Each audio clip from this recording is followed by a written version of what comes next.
So what's up? Kamusta? Ayos ba tayo dyan? So nandito ulit tayo sa may Rusi Malolos branch para sa update natin dito sa motorcycle na to. Ano nga ba to? Ito yung Rusi Cyclone 400i. So alamin natin yung presyo niya at yung specification na to kung sulit nga ba yung 2025. So tara, walk around na natin. Ayos na ayos siya. I flip her over, hit it from the back, cause she likes that. I'm writing lyrics like her poetry, she writes back the things she's never done before, she's down to try that. She got a price tag, only I could buy that. She always a day one, she got the tats done. We gon' build this all together till the world's gone. Bank account overdrawn, not a gold digger, nah. She here for all my flaws, we gon' make it to the top. She live in my section.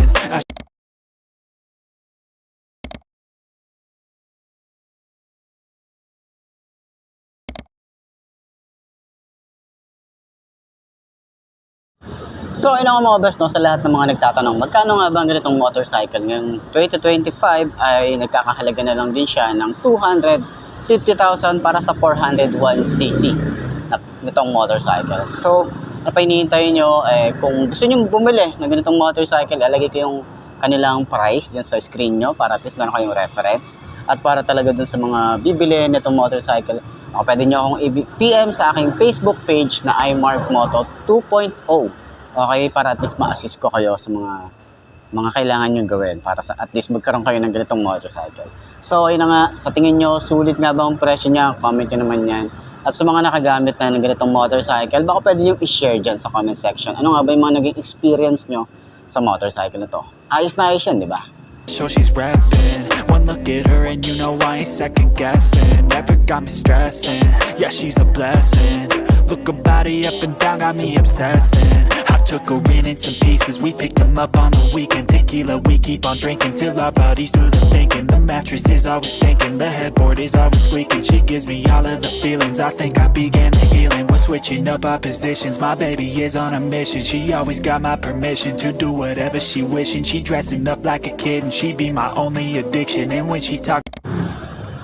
So yun na nga, ngayong 2025, update lang naman sa presyo niya. Itong Rusi Cyclone 400i, nagbaba sila from 270 to 250cc to rin. 250 pesos. Ayan. So bumaba sila ng 20,000, okay? Nagbubulol ako yun, no? Pero ang kagandahan naman ay bumaba din yung kanilang down payment na nasa 30,000 na lang compare sa last time na parang nasa 60,000, halos doble. Okay, halos kalahati dun sa presyo niya or sa down payment niya dati ang binawas. So magandang ano yun, magandang balita din yon sa mga naghahanap din ng 400cc express legal ang isang to, and then modern classic ang itsura. So ayun na nga, upuan natin para at least dun sa mga 5 to nakagaya ko, kung gusto niyo bumili ng ganito, tingnan natin, no? Try kong sakyan kung abot ba ng 5 to nakagaya ko ang ganitong motor. Tatry ko, okay, tatry ko lang. Pero ang bigat na talaga. Bigat ng motorcycle na to. Kaya siyang itayo. Okay, kaya naman siyang itayo. Pero sobrang bigat ng motor. Tapos, hindi ko siya masyadong ano rito sa kabila. Pero yan ang itsura natin. Okay, ang bigat ng motor. Kaya ako mag-workout talaga. Pero kaya ko siyang itayo eh. Ganyan, no? Ayan, kaya naman siya. Kung tutusin, pero technique lang naman ito. Mag-slide ka papunta ron, mag-slide ka rito. Pero syempre, sa mga 5'5 or mga 5'5 or mataas pa, kaya na to. Kaya to. Okay? So kung ako nga, kaya kong itayo eh. Kaya pa kaya, diba? So, ganyan. And yung kanyang shaft, masyadong no? Masyadong ang higpit eh. Ayan, no? Higpit nung kanyang shock, no? Hindi masyado nagbabounce. Hindi ko alam kung bakit, pero ayan, kasi naka-inverted forks to eh. Pero itsura natin pag ganyan itsura natin. Okay? So siguro kung medyo matangkad kayo, ganyan itsura natin. Medyo sub-sub ng konti. Pero kung papalitan to ng parang sporty looking, ganda rin, no? Papalitan tong handlebar, medyo sub-sub. Maganda rin siya. Para siyang cafe racer yung datingan niya. So, ayan. Yung itsura natin dito. Pwede tayo magangkas dito. Ang bigat lang talaga. Ito wala pa tong fuel. Hindi pa to naka full tank, no, yung kanyang fuel capacity. Parang nasa 15 liters yata. So mas bibigat pa siya compare sa bigat niya ngayon, mas bibigat pa siya. So ayan, para doon sa lahat ng mga gustong kumuha, puntahan nyo na lang or kontakin nyo na lang ako sa aking Facebook page na iMarkMoto 2.0. So yun lang naman, no, sa mga bagong subscriber, maraming salamat po. So ayan, yan lang naman ang ating update para dito sa Rusi Cyclone 400i. Ayos.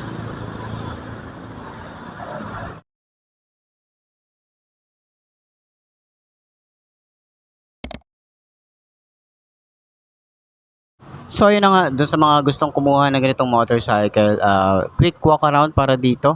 Okay, alam ko naman na siguro napanood nyo na sa mga dating vlog natin itong Rusi Cyclone 400i at hindi naman na siya bago ngayon. Price update lang naman ang ginawa natin kasi baka may mga nagtatanong dyan, okay, kung magkano nga ba or ano nga ba ang updated price nitong motorcycle na to. So halos karamihan din ng branch is meron nito. Pero iilan na lang din yata to. Parang pinapa-pull out na yata nila lahat. Okay, kaya bumaba na sila. Kasi para at least ma-pull out na siya. Sayang din kasi yung motorcycle na to eh. So, ayun na nga.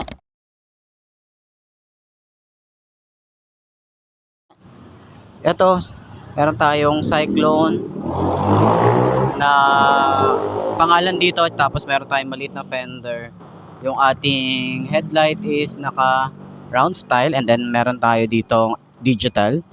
Signal light niya, digital, flexible din. Naka-inverted forks. And then, meron tayo ritong maangas na fender. Ganyan itsura niya. May reflector dito. Side by side naman yan. Naka-dual pad caliper. Naka-single disc brake. May ABS tayo rito. Tubeless. And then, naka-wide spoke. Okay? So, yung kanyang tires, ang size dito ay 120/70 by 17. Ayan. So, may radiator din tayo rito. Para sa akin dito, lalagyan ko tong harang. Para, ay hindi, meron na pala siya. Ayan, meron na pala to. So, goods na yan. Kahit hindi na pala tayo dito mag-additional. Ayan. So, meron na rin tayo rito parang tapalodo or skid plate. Ayan, ito plastic. Pero, nandiyan kasi yung ating lagay ng coolant. Ayan. So, hindi ka na masyado mahihirapan. Buksan mo lang to. Lagyan mo ng coolant. Okay na, goods na. Okay. Dito naman yung ating Rusi na emblem. Meron din tayo dyan. Nakaka-premium talaga yung dating yung kapag naka-emblem. And yung ating makina, meron din tayo ritong Cyclone. Yan, naka 6 speed na rin ang isang to. And ayan, naka single head shifter. Yung foot pegs, hindi siya na, napiplip to. Tapos combination ng rubber and metal. Same din dito sa ating foot pegs para sa angkas. Ayan. So yung tambucho is dual exhaust naman to. Kabilaan, okay. So ito yung itsura niya. So kahit di ka na magpalit, parang ano na to eh, kinalkal na eh, no? Ganda eh, no? So may 400i dito, ng Cyclone, yung itsura niya. And then, meron din tayong chain cover. Naka dual shock na rin tayo rito, adjustable. And yung ating tires dito, tubeless na rin. At yung size nga pala nito, sabay size nito. Ang size niya ay 150/70 by 17. Tubeless na rin at naka-ABS na rin tayo rito. Naka-single disc brake din tayo rito at single pad caliper. Ayan. So, sa kanyang taillight, naka-LED round style. Tapos, ganda na rin to. Kahit di ko na to palitan. Signal light niya, LED rin. May fender din dito. May mudguard din tayo rito. And then, plate light. Then, reflector dito sa baba. Ayan. So, lagayin ng plate. Ayan. Sa side naman, ito yung itsura ng tambucho.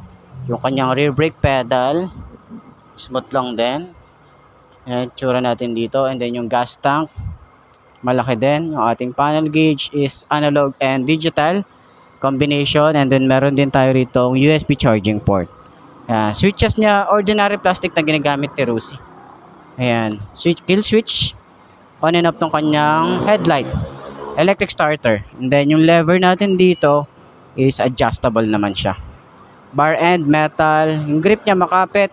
Throttle, sobrang babaw. Sa clutch, smooth lang din. Ayan, napaka-smooth lang. Meron tayong flasher. High and low. Ito ay hazard switch. Signal light. Busina. Ayan. So, Yan, yung upuan nga pala, classic na classic yung datingan. Meron tayong stitches dito, kulay brown. And yan. Okay, so sa lahat ng mga gustong kumuha ng ganitong motorcycle, PM nyo na lang ako or puntahan nyo na lang yung pinakamalapit na Rusi branch dyan sa lugar nyo. So, ayos na ayos siya.